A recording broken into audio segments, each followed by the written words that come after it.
Hey guys, welcome back to my channel. Today I have a couple things I want to go through. I have some favorites that I've been enjoying, not necessarily a monthly favorites, but just lately. Lately, I have been liking these things. I guess you could say over the course of the month of October, this is what I've been liking a lot. And this time around, I actually have 4 things that I have decided I do not like, 2 of which are going back to the store. That serious. And I wanted to start off on a fun note. I have, my cup storage that I'm always pointing to up here. If you're new here, I have cup storage I'm always pointing to up here. I have 3 mascaras I wanted to share with you that I have been using for a few months now. Literally I'll just grab one every day and use a different one every day. I have decided that these 3 mascaras are freaking identical. There's literally no difference between them. They don't perform any different. They don't flake. They're all great, but they all are identical. They all do the exact same thing. So I'm going to go from most expensive to cheapest. This is the Marc Jacobs, I don't even know what this is called, Velvet Noir mascara. The one's like an octagon. I don't even know. I bought this because of the hype. It's fine.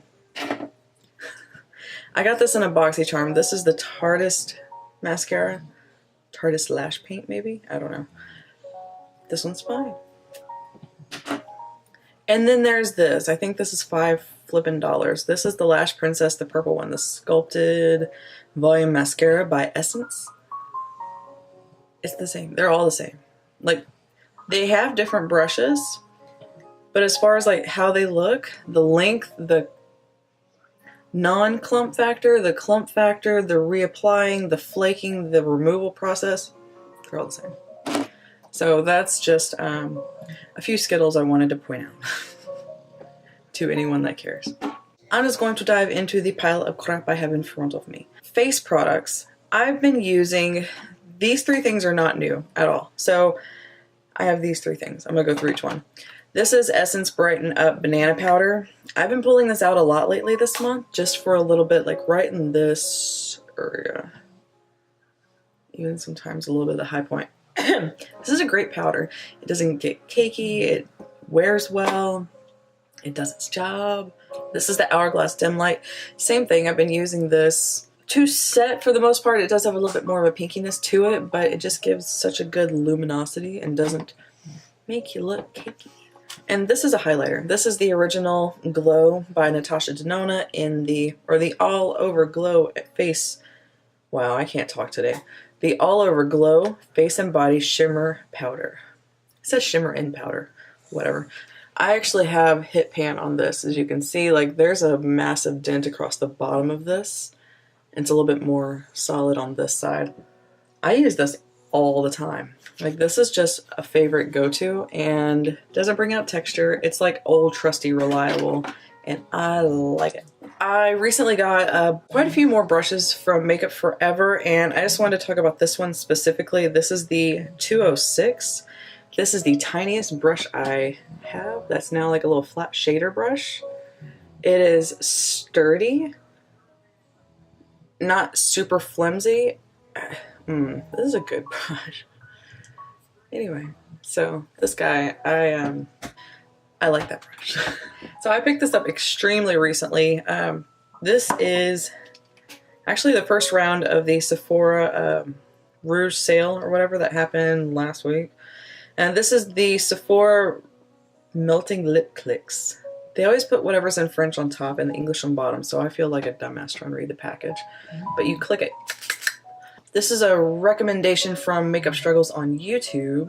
This is the color I have on today. It's the most similar to my lip color versus the others were, they had one that was more orange and a lot of them that were more of a sheer blackberry tone. They're pretty. I like the way it feels. Melting lip.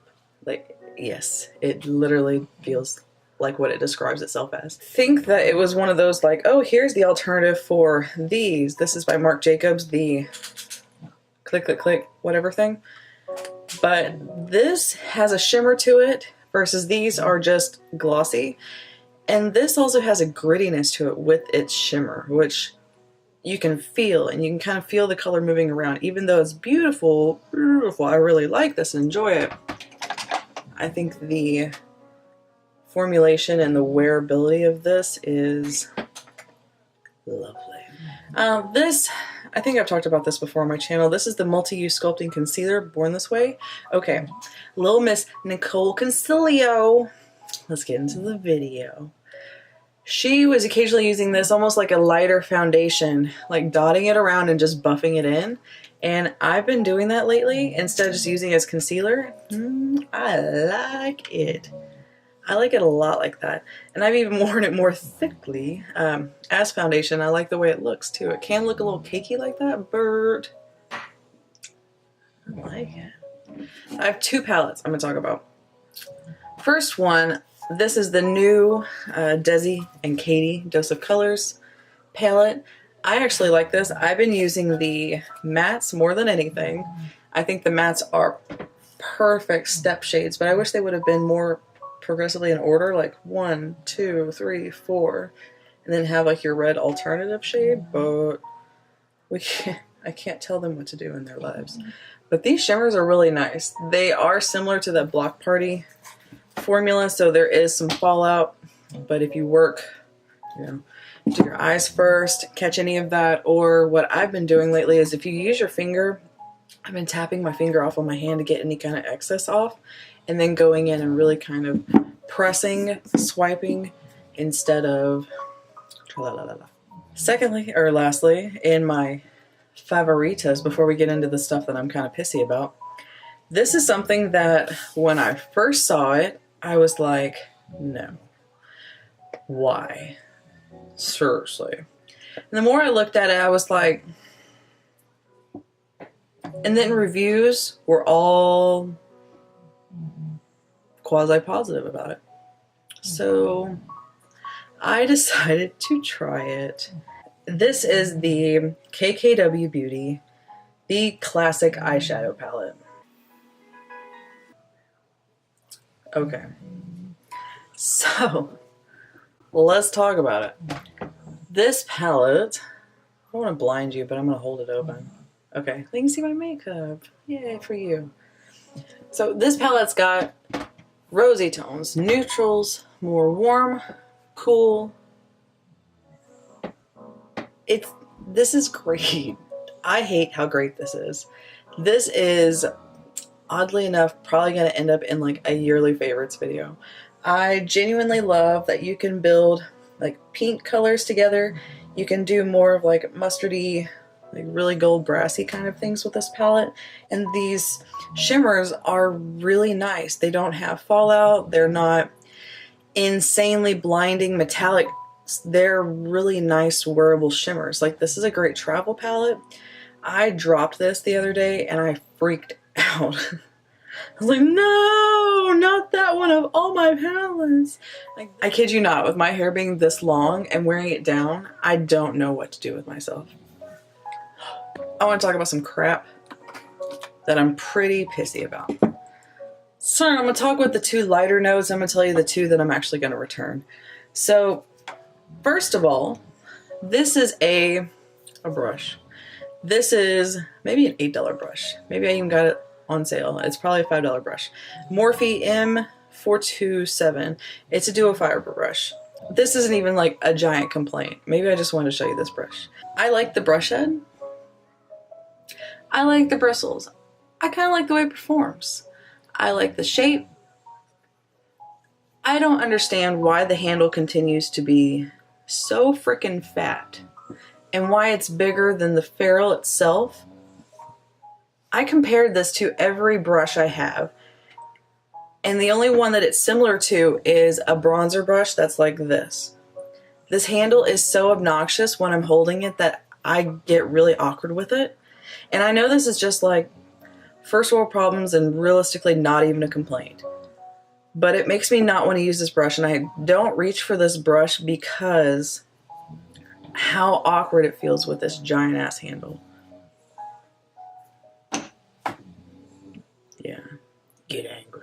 During the month of October, there was a day where I made myself into an adorable little deer. And so I pulled out one of these darker bronzers by Wet n Wild.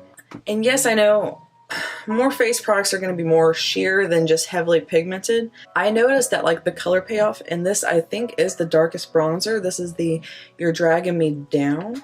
I mean, I've even made a dent and I've erased the dragon. Into the dragon. Erase the dragon. This is a fail. I couldn't get an intense color payoff with this. Like, it felt like it was going to stay that sheer no matter how much I put on my face.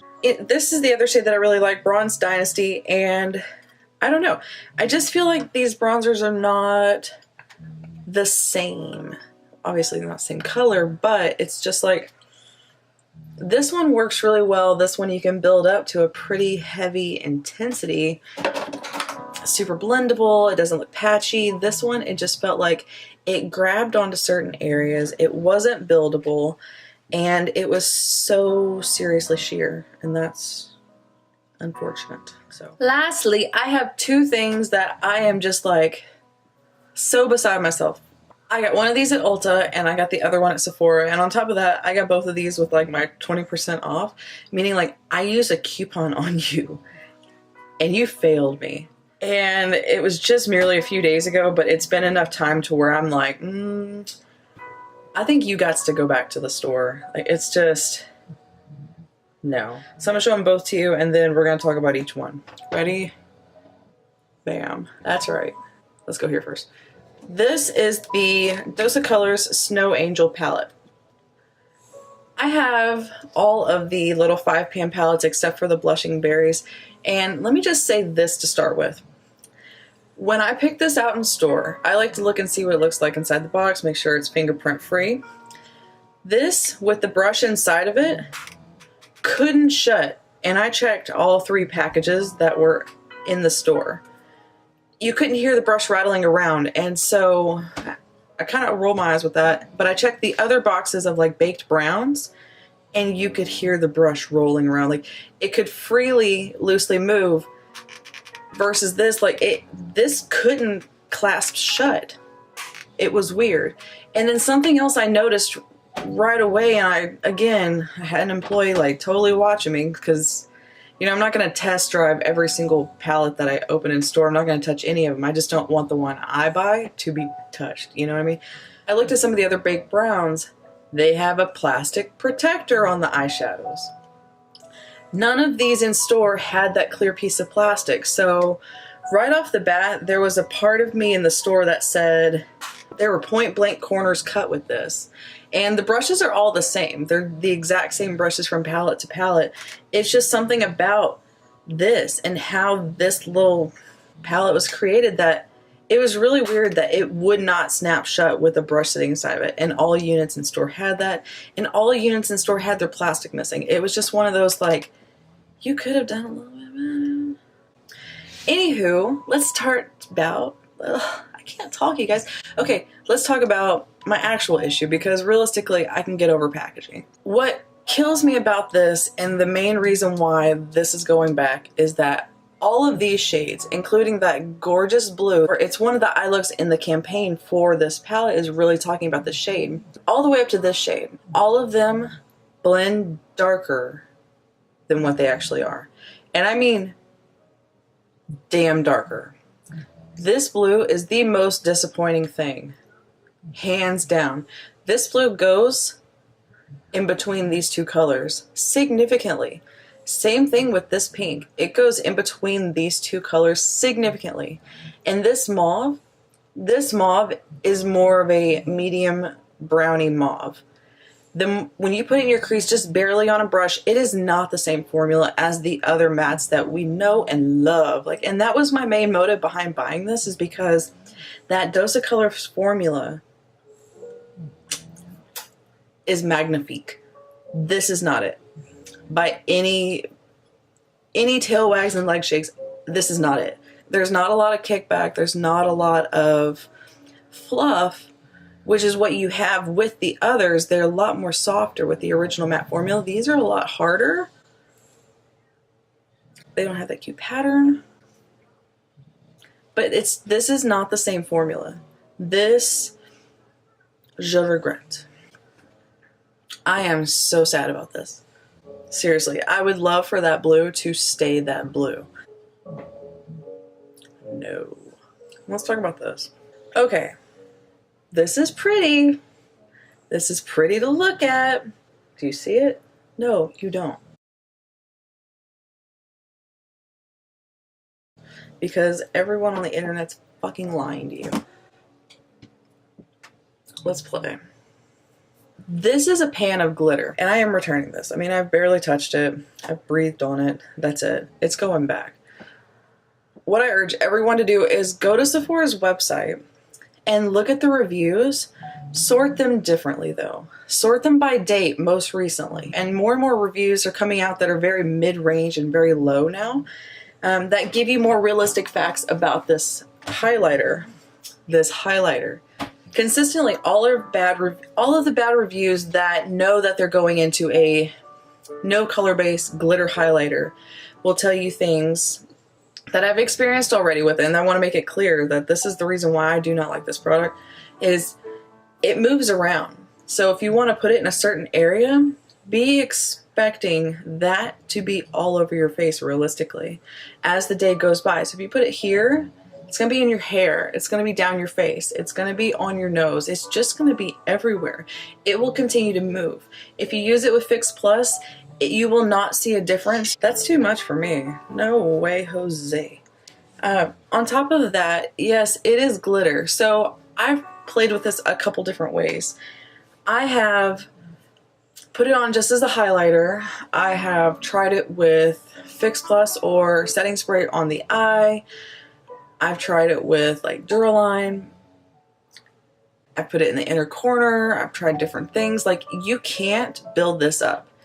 It's not buildable in my opinion. And I mean, if you take a big like highlighter brush, or if you're buffing it on your cheek, like, it's semi-buildable if you have a super dense brush like that Fenty highlighter brush. But if you're using like a lighter brush, if you buff it in the same area, you're gonna move what's there and just place something else on top of it. But so your area, say, is not gonna be this big, it's gonna be this big, and then it's gonna be this big, because it's just gonna continue to spread everywhere. If you layer this on your eye, the effect is not gonna ever intensify. And I think that's to be understood because it's supposed to be a colorless base, but you're never going to see any degree of opacity. You're not going to see any degree of intensity. And the fact that it still moves, even if you try to set it, no. It's sort the reviews and look at things that are like the 1-star review and why people are saying it. Look at the constant comparisons to the Stila Heaven's Dew Silver Lake, because there's an insane amount of references in there about that. Look at all the reviews where people are saying that it's the greatest. Look at the similarities of what they're saying, because to me, some of those reviews, I don't know. Sometimes I always question who takes the time to always like write all of these reviews if you're not being like asked to do it like through Influenster or etc, etc. When I was trying this and when I was playing with it, is cute. No, it's not on my face today. It's cute, but it didn't even give me like that shine that I really wanted. Like, say, like today I have on an ABH highlighter and I can see like the luminosity in my skin. This, I had to turn and see the reflection of the light on my face to see the glitter particles glistening on my face. And it was just a different shine. It wasn't a glass finish to my face. It wasn't flattering. It wasn't my cup of tea. So it's going back. It's just, no Jose. Oh, lastly, such an asshole. The packaging that this comes in, it's cute and all. It's silver with like almost like a snowflake in the shape here. That is glitter that is like barely stuck onto a cardboard box.